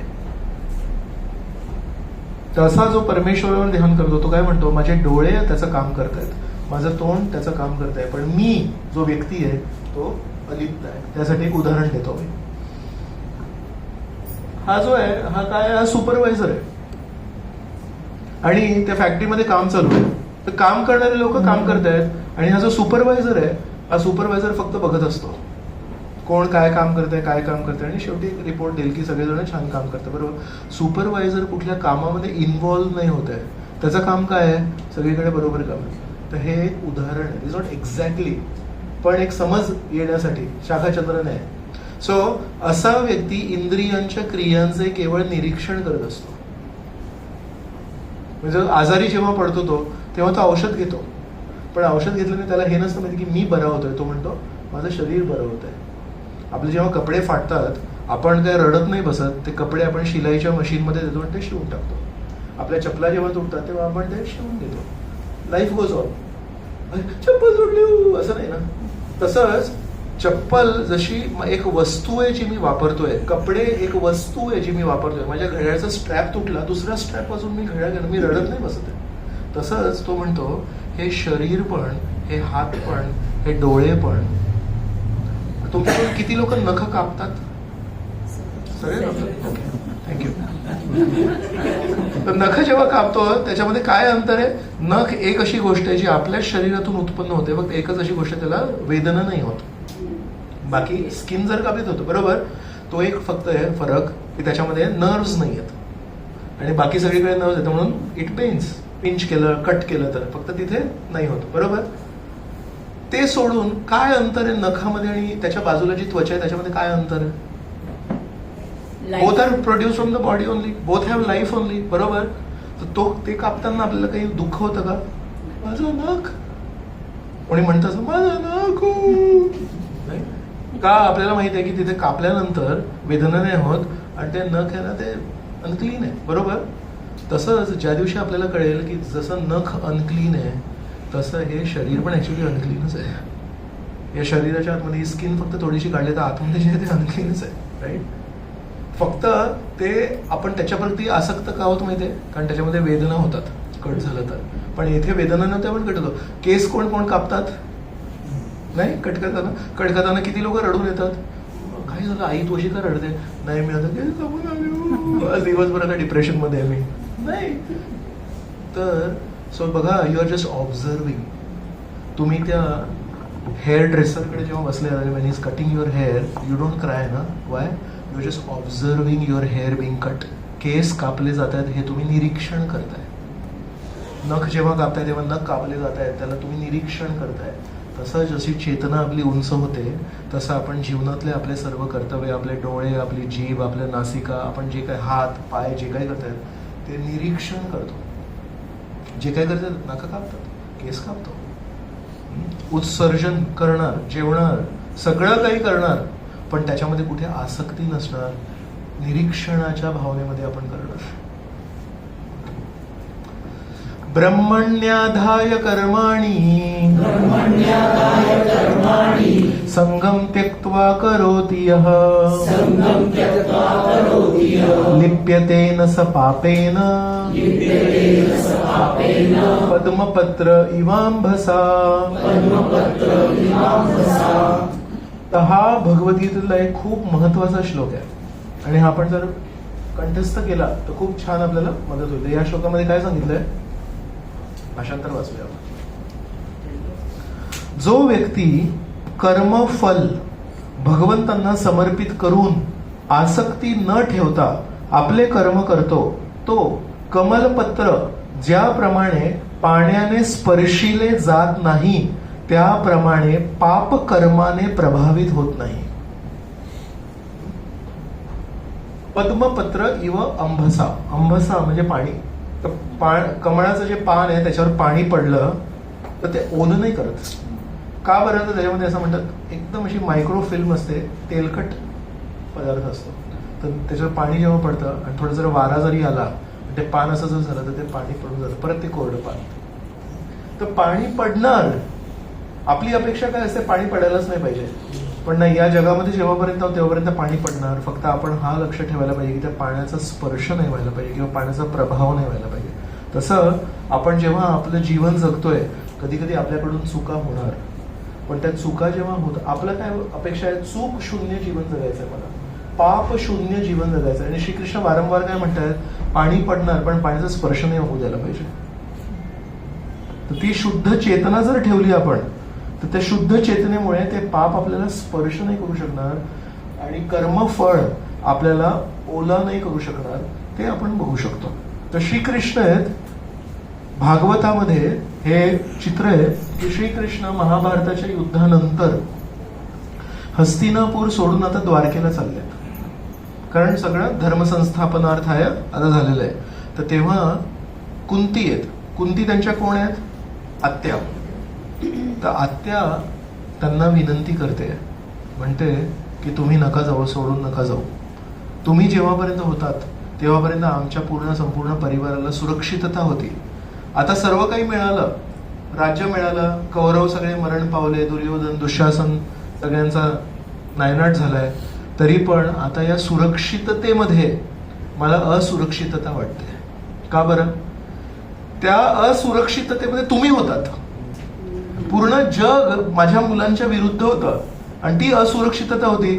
पण त्या असुरक्षिततेमध्ये तुम्ही नेहमी माझ्या मुलांसोबत होतात, म्हणून त्या असुरक्षिततेमध्ये मला कधी भीती नाही वाटली. त्या असुरक्षिततेमध्ये मला नेहमी सुरक्षित वाटलं. पण आता जेव्हा तुम्ही सर्व कौरवांचा नाश केलाय आणि आता पांडवांना तुम्ही स्थापित केलंय आणि आता तुम्ही आम्हाला सोडून चाललात का? आता झालं, परित्राणाय साधूनाम झालं, विनाशाचे दुष्कृताम झालं, आता मी चाललो. तर कुंती म्हणतात तुम्ही जाऊ नका, कारण तुम्ही आता जेव्हा चालले आहात तुमच्या दृष्टीने सुरक्षित, पण मला या तुमच्या अभावामध्ये सगळ्यात जास्ती असुरक्षितता वाटते. तर तेव्हा ते जे प्रार्थना अर्पण करतात त्याच्यामध्ये एक प्रार्थना आहे, हे आहे स्कंद क्रमांक 1 अध्याय क्रमांक 8 आणि श्लोक क्रमांक 22. त्याच्यामुळे तुम्ही पण यासोबत गाऊ शकता. नमः पंकजनाभाय नमः पंकजमालिने नमः पंकजनेत्राय नमस्ते पंकजांग्रये. तर कुंती काय म्हणते? हे श्रीकृष्ण, तुमचा जो नाभी प्रदेश आहे तो पण एका कमळासारखा सुंदर आहे. तुमचे गळ्यामध्ये जी माळा असते, पुष्पमाळा असते, ती नेहमी कमळाची असते. नमो पंकज मालिने. नमो पंकज नेत्राय. कमळाच्या फुलाच्या ज्या पाकळ्या असतात तशा प्रकारे इथे मोठे आणि असे इथपर्यंत असे तुमचे खूप सुंदर डोळे आहेत आणि पंकज अंघ्री म्हणजे पाय, चरण. तर तुमच्या पायांकडे बघितलं तर ते पण सुंदर आहेत. तर 4 गोष्टी तुमच्याकडे आहेत त्या पंकजासारखे आहेत, ते कमळासारखे आहेत. तर परमेश्वराची तुलना नेहमी एका कमळाशी केली जाते. का बरं केली जाते? आता मी तुम्हाला सांगितलं, कमळाच्या पानामध्ये काय विशेष गुण होता? आणि कमळाचं जे फूल आहे ते खूप छान माळ्याने तयार केलेल्या बागेत उगवतं. कुठे उगवतं? चिखलामध्ये, जिथे कधी आपण पाय ठेवणार नाही अशा दुर्गंधी चिखलामध्ये सगळ्यात सुगंधी फूल निर्माण होतं. तर म्हणून कमळाचं फूल काय काय गोष्टी आपल्याला सांगतंय. एक म्हणजे पाणी जरी पडत असेल त्याचा स्पर्श होत नाही. आणि चिखल किंवा आपण घाण म्हणतो, अगदी चिखलातून किंवा घाणीतून पण एक खूप सुंदर सुगंधी, आणि त्याचा जो आकार आहे कमळाच्या फुलाचा तो किती आकर्षक आहे. गुलाबाच्या फुलापेक्षा जास्ती आकर्षक असतो तो कमळाचं फुल, नाही? तर म्हणतात कमळाच्या फुलाचं जे मध आहे ते सगळ्यात जास्ती महाग असतं. बाकी सगळ्या फुलांचं जे मध आहे ते कमी महाग असतं. तर बघा, त्याचा आकार पण सुंदर, त्याचा रंग सुंदर, त्याची निर्मिती सुंदर, त्याचे गुण सुंदर. म्हणून परमेश्वराचा जेव्हा पण तुलना होते कमळ कमळ कमळ, का बरं? की परमेश्वर पण जेव्हा या जगात येतात, या जगामध्ये 3 गुणांचं जे चिखल आहे, सत्वगुण, रजोगुण आणि तमोगुण, त्याचा परमेश्वराशी कधी संबंध होत नाही. जरी आपण या जगामध्ये वावरतो आणि श्रीकृष्ण पण या जगामध्ये वावरले, प्रभू रामचंद्र पण या जगामध्ये वावरले, पण रामचंद्रांवर परिस्थितीचा कधी प्रभाव झाला नाही, श्रीकृष्णांवर कधी परिस्थितीचा प्रभाव नाही झाला. तर त्या कमळाच्या फुलासारखे आहेत ते. आणि अजून एक कमळाचं आहे की जेव्हा या सृष्टीची सुरुवात होते तेव्हा विष्णू आहेत, मग विष्णूंच्या नाभीतून कुठलं फुल येतं? कमळाचं फुल येतं. आणि त्या कमळाच्या फुलावर ब्रह्मदेव येतात. तर ते पण तिथून सुरुवातच ती कमळाच्या फुलापासून आहे की ब्रह्मदेव पण कमळाच्या फुलामध्ये येतात. आणि त्या देठामध्ये 14 ग्रहांचे स्तर आहेत, ज्याला आपण भू भूवर स्वः आणि वेगवेगळे जे स्तर आहेत ते सगळे त्याच्यामध्ये 14 स्तरांमध्ये येतात. तर म्हणून कमळाच्या फुलाला खूप महत्व आहे. असं आहे. तर कमळाच्या पानावरील पाण्याचा थेंब त्याला प्रभावित किंवा ओले करू शकत नाही. तर खूप तो महत्वाचा गुण आहे.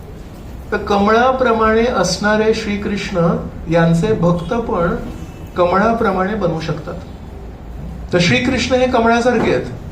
इथे कुंती म्हणतात पंकज नाभाय, पंकज मालिने, पंकज नेत्राय, पंकज अंग्रय, बरोबर आहे.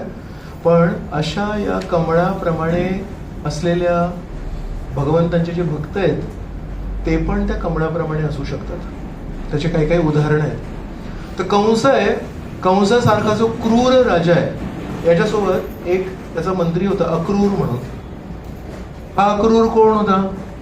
अक्रूराला लहानपणापासून एकच इच्छा होती, परमेश्वराचा भक्त होता, परमेश्वराचे दर्शन व्हायला पाहिजेत म्हणून. आणि जेव्हा वसुदेव आणि देवकीचं लग्न झालं त्यावेळेस जी ती आकाशवाणी झाली, त्या आकाशवाणीमध्ये काय सांगितलं? हे कंसा, देवकीचा 8वा मुलगा तुला मारेल म्हणून.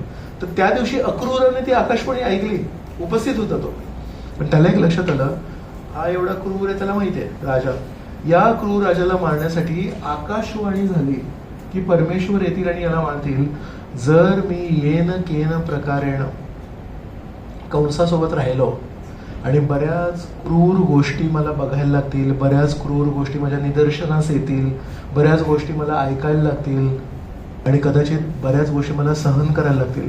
पण या सगळ्या गोष्टींची किंमत जर मी द्यायला तयार असेल तर मला एक फायदा होऊ शकतो. काय होईल? परमेश्वरच्या वेळेला मारायला येतील तेव्हा मला दर्शन मिळेल. आणि त्या आशेला धरून अक्रूराने मथुरा नगरी सोडली नाही. बऱ्याच बाकीच्या लोकांनी कंसाचा संघ सोडला की आपल्याला अशा क्रूर दुर्जनासोबत नाही राहायचंय, पण अक्रूराने ठेवलं. आणि म्हणून कृष्ण आणि बलराम जेव्हा 11-11.5 वर्षांचे झाले तेव्हा वृंदावनातून त्यांना आणायचं जेव्हा होतं मथुरेमध्ये, तेव्हा ती सेवा कोणाला मिळाली? बरोबर अक्रूराला मिळाली. का? ते परमेश्वर उदयस्थित आहे. आणि परमेश्वर बघितलं यांनी 11-11.5 वर्ष आणि त्याच्या आधी 8 वर्ष, जवळजवळ 21 वर्ष हा व्यक्ती अन्याय सहन करतोय. पण अन्याय सहन का करतोय? दगडासारखं हृदय म्हणून नाही, असूसलेलं आहे. म्हणतोय श्रीकृष्ण येणार आहेत, विष्णू येणार आहेत, आणि विष्णू जेव्हा कंसाला मारते तेव्हा मला त्याचं दर्शन करायला मिळेल. त्यासाठी बरोबर अक्रूराला ती सेवा दिली. हजारो लोक होते कंसाकडे, पण तो पद्मपत्र इवांभसा त्या चिखलामध्ये राहून अक्रूर कधी मलिन नाही झाला, आणि म्हणून त्याला ती सेवा मिळते. मग कृष्णाने बलरामला घेऊन आला. दुसरं आहे की धृतराष्ट्र यांना सदैव हितोपदेश देणारे विदुर. तर विदुराच्या समोर सगळं चिखलच चिखल आहे, आणि ते चिखल किती आहे की अगदी भीष्मासारखे सज्जन व्यक्ती पण त्यांची ती प्रतिज्ञा जी त्यांनी घेतली त्याच्यामुळे त्या चिखलामध्ये खेचल्या गेले. तर चिखल जरी पूर्ण शरीरावर नसेल तरी पण पायांना चिखल लागला त्यांच्या. पण विदुर असे एक व्यक्ती होते, शेवटपर्यंत चिखल नाही लागलं त्यांना, शेवटपर्यंत दृष्टी स्पष्ट होती त्यांची, आणि नेहमी सांगायचे हे परमेश्वराच्या धर्मग्रंथांच्या विरुद्ध आहे, आणि तू असं करू नकोस, असं करू नकोस. शेवटपर्यंत जेव्हा श्रीकृष्ण आले शांतीदूत म्हणून, ती शेवटची गोष्ट युद्धाच्या आधी, तर तेव्हा त्यांनी जेव्हा शांतीचा प्रस्ताव दिला तेव्हा दुर्योधन म्हणतो की नाही, मला नाही पाहिजे. मग ते सुईच्या टोकावर राहणारी जमीन तेवढी पण मी जमीन नाही देणार. मग ठीक आहे. मग श्रीकृष्ण म्हणाले ठीक आहे, मग युद्ध होईल. आता काय करू, तुला जर शांतीप्रिय नसेल तर मग युद्ध होईल. मग जेव्हा श्रीकृष्णांनी असं म्हटलं की ठीक आहे तुझी निवड, आता युद्ध होईल, तेव्हा दुर्योधनाला राग आला. म्हणतो माझ्याच महलात आलायस तू, आणि माझ्याच महलात येऊन मलाच धमकी देतोयस. तेव्हा शकुनी काय म्हणतो, आधी याला धर, श्रीकृष्णाला आधी धर. तेव्हा एका व्यक्तीने फक्त विरोध केला, विदुराने. आणि विदुराने तेव्हा काय विरोध केला, म्हणाले हा शस्त्र घेऊन नाही आलाय, जरी तो विरुद्ध पार्टीचा असेल पण तो शांतीचा प्रस्ताव घेऊन आलाय, तर शांतीचा प्रस्ताव घेऊन आलेल्या व्यक्तीवर आपण आक्रमण नाही करू शकत. त्यांनी काय आक्रमण केलं का, त्यांनी तुझ्यावर शस्त्र चालवले का? तो काय म्हणतोय, मी तुला शांतीचा प्रस्ताव देतोय, आणि तो शांतीचा प्रस्ताव जर तू अमान्य केलास तर त्याचा परिणाम आहे की युद्ध होईल. त्याच्यात तू चुकीचं काय बोलला, म्हणून तू त्याच्यावर हल्ला नाही करू शकत. त्या पूर्ण सभेमध्ये फक्त एका व्यक्तीने दुर्योधनाच्या विरुद्ध जाण्याचा साहस केला होता, आणि तो आहे विदुर. सो म्हणून हे असे लोक आहेत जे चिखलात राहून एका कमळासारखे राहिलेले आहेत. तिसरं आहे सीता देवींना शोध घेताना रावणाच्या लंकेमध्ये जेव्हा हनुमानजी पोचले तेव्हा एक अशी परिस्थिती येते, जेव्हा रावणामध्ये लंकेमध्ये जेव्हा प्रवेश करतात तेव्हा विचारतात इथे महिलांचा राहण्याचं स्थान कुठे, ते शोधून काढतात. रात्रीची वेळ असते तर स्वतः विचारायला कोणी नसतो तिथे, पण बघत असतात. पुरुष जिथे राहतात तिथे सीतादेवी राहणार नाही. मग रावणाने काय केलं असतं, रावणाने पूर्ण ब्रह्मांडामध्ये फिरून कोणीही सुंदर महिला असेल, राजकन्या असू दे, कुठल्या राजाची मुलगी असू दे, ऋषी कन्या असू दे, कुठल्या ऋषीची मुलगी असू दे, दानव कन्या असू दे, मंडोदरी तर दानवाची होती ना, मया दानवची मुलगी होती ती, कोणीही असू दे, कुठेही सुंदर मुलगी दिसली तर तिचं अपहरण करून तिला आणायचं तो. तर असे अनेक अनेक महल होते, त्या महलांमध्ये फक्त सुंदर मुली होत्या, रावणाने अपहरण करून आणलेलं होतं. तर हनुमानजी आहेत ते विचार करतात मला सीतादेवींना शोधायचंय, तर कुठे शोधू मी सीतादेवींना, एवढ्या मोठ्या नगरीमध्ये, सोन्याच्या नगरीमध्ये इतके महल आहेत, ते कुठे शोधू मी. तर त्यांनी थोडंसं डोकं लावलं, म्हणाले सीतादेवी त्या महिलांच्या तिकडे असेल. तर त्यांनी प्रत्येक महलात गेलं. असे शेकडो महल होते, आणि प्रत्येक महलामध्ये खिडक्या होत्या, बरोबर. तर हनुमानजी काय करायचे, ते अशा खिडकीला असे लपून आतमध्ये असं बघायचे, आणि आतमध्ये कोण आहे सांग, महिला आहेत, सगळ्या मुली आहेत, तरुण मुली आहेत, आणि सगळ्या अतिशय सुंदर आहेत म्हणून त्या तिथे. तर ब्रह्मचार्यांना हे शोभतं का, ज्यांनी ब्रह्मचारी व्रत घेतलंय तो असा महिलांच्या महलामध्ये खिडक्यांच्या आड बसून सगळ्या महिलांचं निरीक्षण करतोय. ऍक्च्युली तो काय करत होता, हनुमानजी काय करत होते, प्रत्येक महिलेचा चेहरा बघायचे आणि विचार करायचे की ही सीता आहे का. तर त्याच्यातून काही महिलांनी, जे दानव कन्या होते, ते तर मदिरापान पण केलं होतं. आणि वाल्मिकी रामायण जर वाचलं तर त्याच्यामध्ये तर लिहिलंय की काही लोकांनी कपडे पण बरोबर नव्हते घातले, कारण त्यांची संस्कृती तशी होती. ऋषी कन्या होते ते वेल ड्रेस्ड होते, पण काही जे होते त्यांचे कपडे पण बरोबर होते, काही असे अर्धवट झोपलेले होते, म्हणजे सगळं तिथे वर्णन केलेलं आहे. तर हनुमानजी हे सगळं बघतायत. पण ते सगळं बघण्यामागे असं असं एकेकाचा चेहरा बघतायत, पण ते सगळं बघण्यामागे काय उद्देश काय होता त्यांचा? सीता आहेत का, सीता आहेत का. मग असं सगळं करता करता सगळ्या महलांमध्ये फिरता फिरता त्यांना वाटतं ही सीता नसू शकते, ही सीता रामाला बघितलंय आणि राम सीतेची आठवण करतायत निरंतर.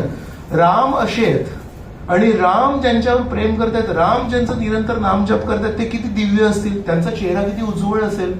हे नसू शकतात, हे नसू शकतात, हे नाही असू शकत, असं करत करत बोलले. शेवटी मंडोदरीकडे पोचले. मंडोदरी खूप सुंदर होती आणि मंडोदरी तपस्वी होती, तर मंडोदरीचा चेहरा पण उज्ज्वल होता. तर ते म्हणाले ही तर नाही, पण मंडोदरीचं जे शरीर होतं इट वॉज व्हेरी नॉर्मल, म्हणजे क्षीण नव्हती झाली, बारीक नव्हती झाली.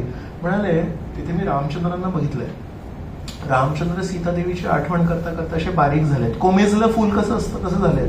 तर म्हणाले सीता रामाच्या आठवणीमध्ये पण कोमेजलेलं फुल असेल, सुंदर कमळाचं फुल असेल पण ते कोमेजलेलं असेल, त्याचं टवटवीत नसू शकतं. पण मंडोदरी जी होती ती अशी टवटवीत होती. तर म्हणजे ही तशीच उज्ज्वल दिसते, तशीच सुंदर दिसते, तशीच सात्विक दिसते, तशीच चांगल्या चारित्र्याची दिसते, पण हे कोमेजलेलं फुल नाहीये, म्हणून ही सीता नसू शकते. आणि हे सगळं केल्यानंतर हनुमानजी आत्मचिंतन करतायत. तो असा प्रसंग येतो की म्हणतात कामम दृष्टा मया सर्वा विश्वस्त रावण स्त्रिया. कामम दृष्टा मया सर्वा, की मी एक इच्छा घेऊन सगळ्यांच्या कोटी कोटी महिलांचं एकेकाचा चेहरा बघतोय, नाक डोळे हे सगळं बघतोय. म्हणतो पण हे सगळं करणं माझं योग्य आहे काय? मग तेव्हा ते म्हणतात पण एक महत्वाची गोष्ट मला एक जाणवते, स्वतःशीच बोलतायत की नाही वैकृत्यम उपपद्यते, की सुंदर महिलेला बघून जर वाईट विचार असले तर मनामध्ये थोडं चलविचल होतं. म्हणतो पण मी एवढ्या सुंदर महिलांना बघितलं, पण त्यांना बघितल्यानंतर माझ्या मनामध्ये काही चलविचल नाही झालं, नाही वैकृत्यम उपपद्यते. म्हणतात हे का असेल माहितीये, कारण माझी कृती जरी बाह्य दृष्टीने दूषित आहे पण माझा हेतू पूर्णपणे शुद्ध आहे.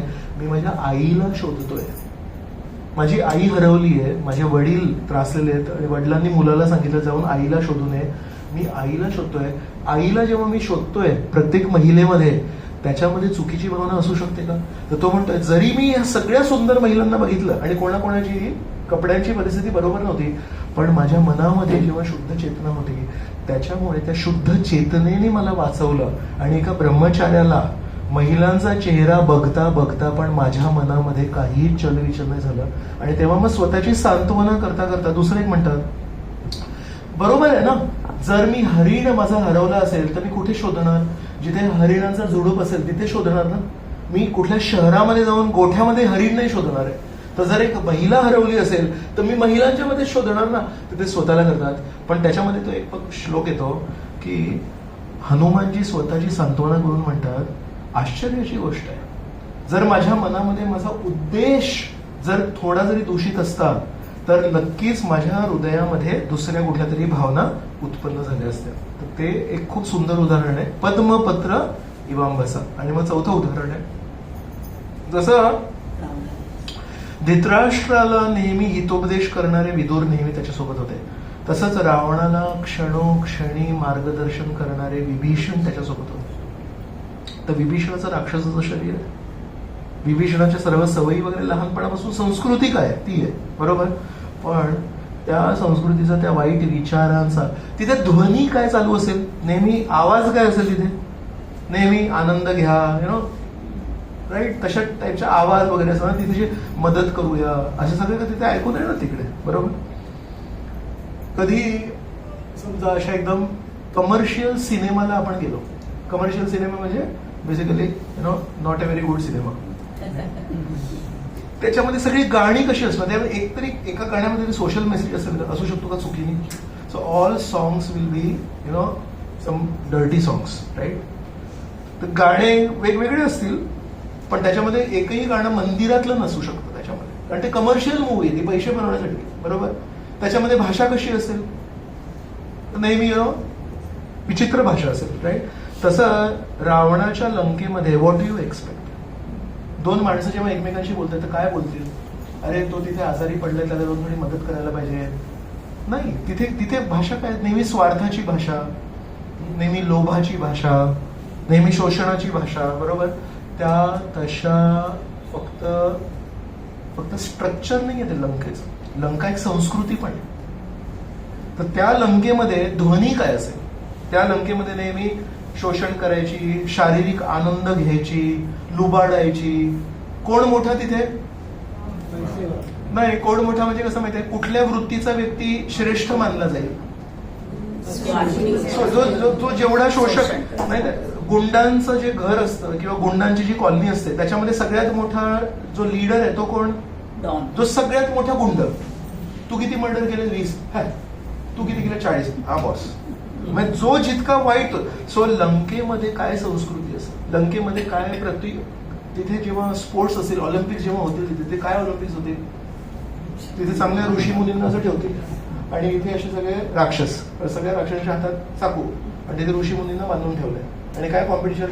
1 2 3 पळत जायचं आणि चाकू मारायचं. Right? This kind of competition will be right.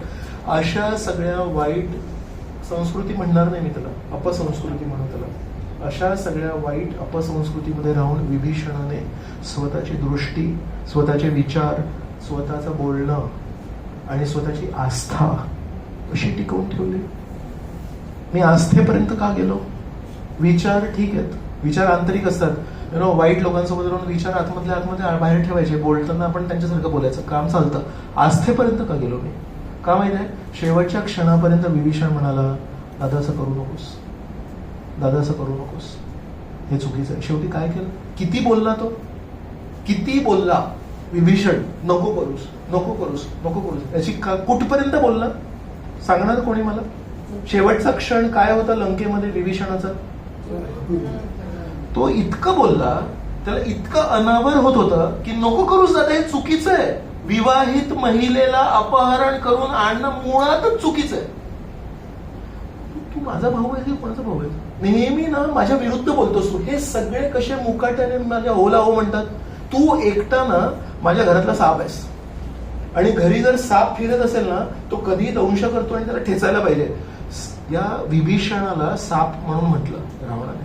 Actually तो अमृतवाणी देणारा, मृत्यू झालेल्या व्यक्तीला पुनर्जीवित करणारा, योग्य मार्गदर्शन देणारा वैद्य आहे. अमृत देणाऱ्या वैद्याला रावण दूषित विचारांमुळे त्याला काय म्हणतोय? हा साप आहे. तर त्याला धक्के देऊन त्याला काय म्हणतात, घरातून त्याला हाकलून काढलं बाहेर. तेव्हा विभीषण काय म्हणाला असता? जर आस्थापर्यंत गेलो ना, म्हणून आस्थेचं चाललंय. आस्था त्याची किती खोल आहे, धर्माप्रती, रामाप्रती. योग्य ते योग्य, अयोग्य ते अयोग्य, ते कुठपर्यंत आहे? सी, कधी कधी ना आपण जरी बाकीचे सगळे लोक वाईट विचार करत असेल किंवा वाईट करत असेल, आपण कधी कधी हात वर करतोय, म्हणतो नाही हे चुकीचं आहे, बरोबर. पण जर आपल्या त्या चांगल्या उपदेशामुळे, आपल्या त्या चांगल्या सल्ल्यामुळे जर आपला बँक बॅलन्स कोणतरी घेणार असेल, आपल्याला घरातून हाकलणार असेल, are we ready for that extreme? नाही. एक असतं की जेव्हा चर्चा चालू आहे तेव्हा आपण बोलू हे चुकीचं आहे, पण दिसतं की 4 लोक म्हणतात बरोबर आहे, म्हणतात ठीक आहे, सो थोडा आपण बेंड होतो ना, म्हणतो ठीक आहे. नाही, पण विभीषण डिड नॉट बेंड. कुठपर्यंत हाकललं त्याला बाहेर. तेव्हा पण तो असं नाही म्हटलं, अरे दादा सोड ना, मी असंच म्हणत होतो, पण मला घराबाहेर नको काढू, मी काय करू. ऍक्च्युली त्याला जेव्हा इथून बाहेर काढलं, लंकेतून जेव्हा विभीषणाला बाहेर काढलं, तेव्हा त्याच्याकडे काय उरतं? त्याची बायको, त्याची मुलं कुठे होती? लंकेत. जेव्हा विभीषणाला बाहेर हाकललं, त्याच्यानंतर त्याच्या बायकोशी आणि मुलाचं काय होईल याचा काय भरोसा आहे रावणाचा. So he could have sed sorry. ही कुठे अरे दादा सोडून दे, मी मूर्ख आहे, मी उगाच बोललो, याच्या पुढे शपथ घेतो काही बोलणं नाही, तुला जे करायचं ते कर, मी डोळे बंद करतो, मी तुझ्या मनात राहणार, मी माझ्या मनात राहतो, बरोबर. सो कुठेतरी आपल्या बायको मुलांचं काय होईल त्याला माहिती नाही, बरोबर. मालमत्ता, पैसे, घर, नाती, बहीण, काका, मामा, मावशी सगळे सोडून गेले. कशासाठी? खरं बोलण्यासाठी, बरोबर. आणि जेव्हा इथून त्याला हाकललंय, तो तिथे जाईल, तिथे त्याला स्वीकार करतील का? कोणी वाचलंय रामायण किंवा कोणी रामायण बघितलंय, सिनेमा टीव्हीवर बघितलंय? तिथे जेव्हा विभीषण जातात तेव्हा राम त्यांच्या सगळ्या अनुचरांना विचारतात, हा कोण आहे? मग त्याला म्हणतात की हा रावणाचा भाऊ आहे विभीषण. मग राम विचारतात तुम्हाला काय वाटतं, हा आलाय आता माझ्याकडे तर याला घ्यायला पाहिजे का? काय म्हणतात रामासोबत जे व्यक्ती असतात ते काय म्हणतात, वानर काय म्हणतात? एक म्हणतो शेवटी शत्रूचा भाऊ हा शत्रूच असतो. दुसरा म्हणतो शेवटी हा राक्षसाचं रक्त आहे, याच्यात रक्तवाहिन्यांमध्ये माहिती नाही. आता हा आलाय, आता विश्वास ठेवू शकतो, पण मनातली भावकी कधी जागृत होईल माहिती नाही. उद्या याला मध्येच भावाप्रती जर प्रेम निर्माण झालं तर काहीतरी आपला हा गुप्तचर फितूर करेल काहीतरी. बरोबर, घेऊ नका. कोणी म्हणतो घ्या याला भांडी घासायला लावा. अशी जी फालतूची जी कामं असतात ना त्यासाठी लावायला, महत्वाचं काम नाही घ्यायचं. हनुमानजी एकटे म्हणाले नाही, हा धर्माच्या तत्वांना धरून राहिला म्हणून याला घरातून बेघर केलंय, अशा व्यक्तीला तुम्ही स्वीकारलंच पाहिजे. सो मी एक विभीषणाच्या दृष्टीने बघतोय की विभीषण किती तत्व आधारित जीवन जगतोय. एक इथून बाहेर काढलं ती अर्धी आपत्ती आहे, दुसरी अर्धी आपत्ती काय, तिथे स्वीकार नाही करत आहेत. म्हणजे काय झालं याचं बिचारायचं, धोबी का कुत्ता झाला तो, न घर का न घाट का.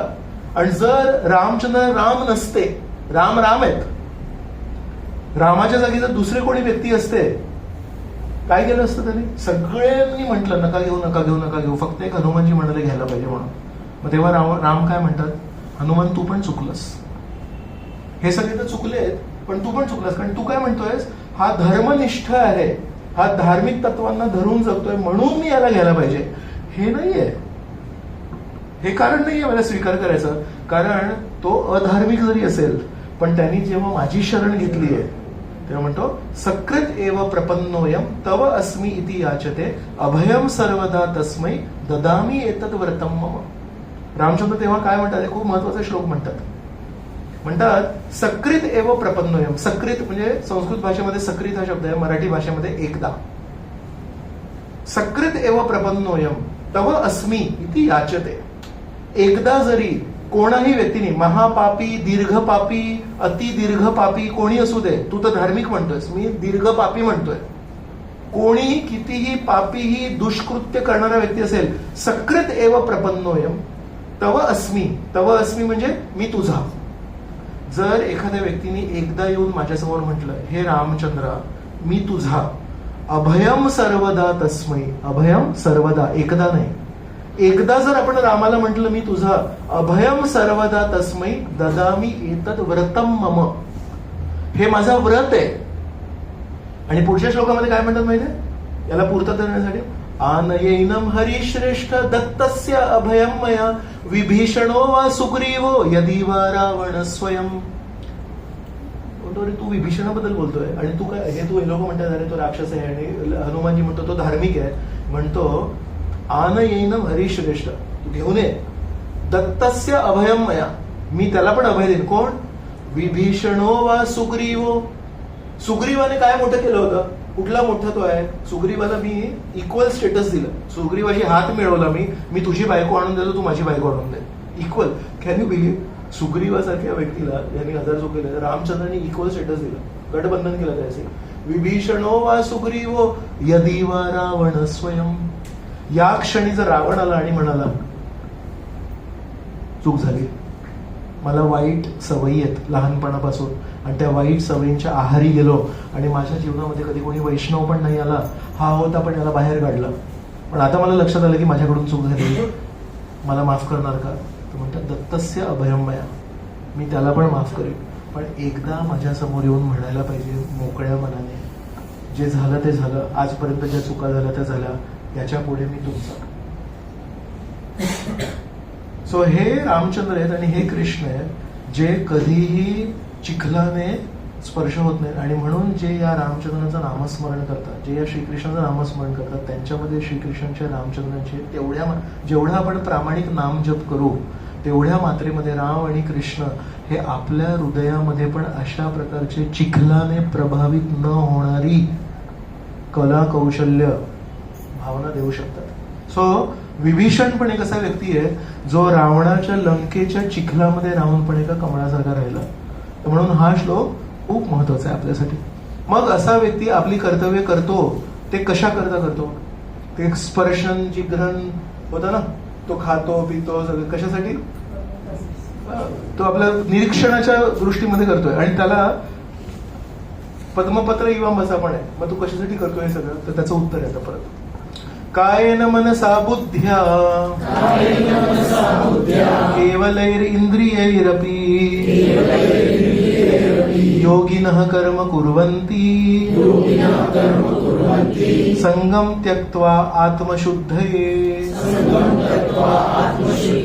तर ते आत्मशुद्धये या शब्दाला मी ग्रीन केलं, ते हायलाइट केलं. तर कशासाठी करतो तो? फक्त तो विचार करतो माझ्या जे कर्तव्य आहेत त्याच्याने माझं आत्मशुद्धीकरण करतोय. तर कायेन म्हणजे सिंपल, मनसा बुद्ध्या केवलैर इंद्रियैरपि योगिनः म्हणजे जो योगयुक्त आहे, कर्म कुर्वन्ति तो कर्म करतो, संगम त्यक्त्वा म्हणजे आसक्ती सोडून, केवलैर त्यक्त्वा आत्मशुद्धये. भाषांतर. योगी जन आसक्तीचा त्याग करून शरीर, मन, बुद्धी आणि इंद्रियांनी सुद्धा केवळ शुद्धीकरणासाठी कर्म करतात. मग आपण बुद्धी वापरतोय, मन वापरतोय कशासाठी? आत्मशुद्ध आहे, आपल्या अस्तित्वाला शुद्ध करण्यासाठी. असा हा कमळाप्रमाणे असणारा भक्त आपली सर्व कर्तव्य पार पाडतो, पण केवळ आत्मशुद्धीकरण याकरिता. आणि या उलट, याचा आता कॉन्ट्रास्ट श्रीकृष्ण पुढच्या श्लोकामध्ये देतात. या उलट युक्तः कर्मफलं त्यक्त्वा शान्तिमाप्नोति नैष्ठिकीम् अयुक्तः कामकारेण फले सक्तो निबध्यते. या श्लोकाचा पहिला शब्द काय आहे? आणि तिसऱ्या ओळीचा पहिला शब्द काय आहे? म्हणजे काय असेल या श्लोकामध्ये साधारणतः? कंपॅरिझन. युक्तः कर्म फलम त्यक्त्वा शांती मापनोती नैष्ठिकीम. जो युक्त आहे, जो कर्मफलांचा त्याग करतो, तो शांती प्राप्त करतो. अयुक्तः काम कारेण, जो काम वासनांनी प्रेरित आहे, फले सक्तो निबद्धते, त्याचं बंधन होत जातं. आपण भाषांतर वाचूया. निष्ठेने भक्ती करणारा जीव अढळ शांतता प्राप्त करतो, कारण तो आपल्या सर्व कर्मांची फळे मला अर्पण करतो. परंतु जो भगवंतांशी संबंधित नाही आणि जो आपल्या श्रमामुळे निर्माण होणाऱ्या कर्मफलांचा लोभी आहे, तो बद्ध होतो. तर ते 16व्या अध्यायामध्ये एक श्लोक येतो. तर त्याच्यामध्ये म्हणतो, एक चुकीच्या वृत्तीचा जो व्यक्ती आहे, आशा पाश शतैर्बद्ध म्हणतात. पाश म्हणजे दोरी. तर आशा पाश शतैर्बद्ध या लोभी व्यक्तीला आशेच्या दोऱ्याने तो स्वतःला बांधून घेतो. आशा मी हे करीन तर मला हा फायदा होईल, मी हे करीन तर श्रीकृष्ण म्हणतात आशा पाश शतैर्बद्ध. पण ज्याला काही आशा नाही, ज्याला अपेक्षा नाही, जो आपल्या कर्म परमेश्वर सेवेसाठी करतोय, तो नेहमी मुक्त असतो, त्याला बंधन नाही. सो याच्या पुढचे जे श्लोक आहेत ते आपण पुढच्या वेळेस घेऊया. आज जे आपण चर्चा केली त्याच्यावर कोणाला काही प्रश्न किंवा कोणाला काही विचारायचं असेल तर कृपया विचारा.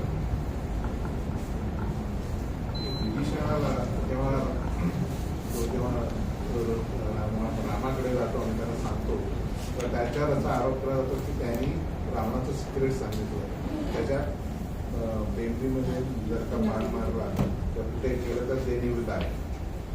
तर त्याला एका अर्थाने चांगलं सुद्धा म्हणतात आणि एका अर्थाने त्याचा की तू भावाशी असं काय केलं.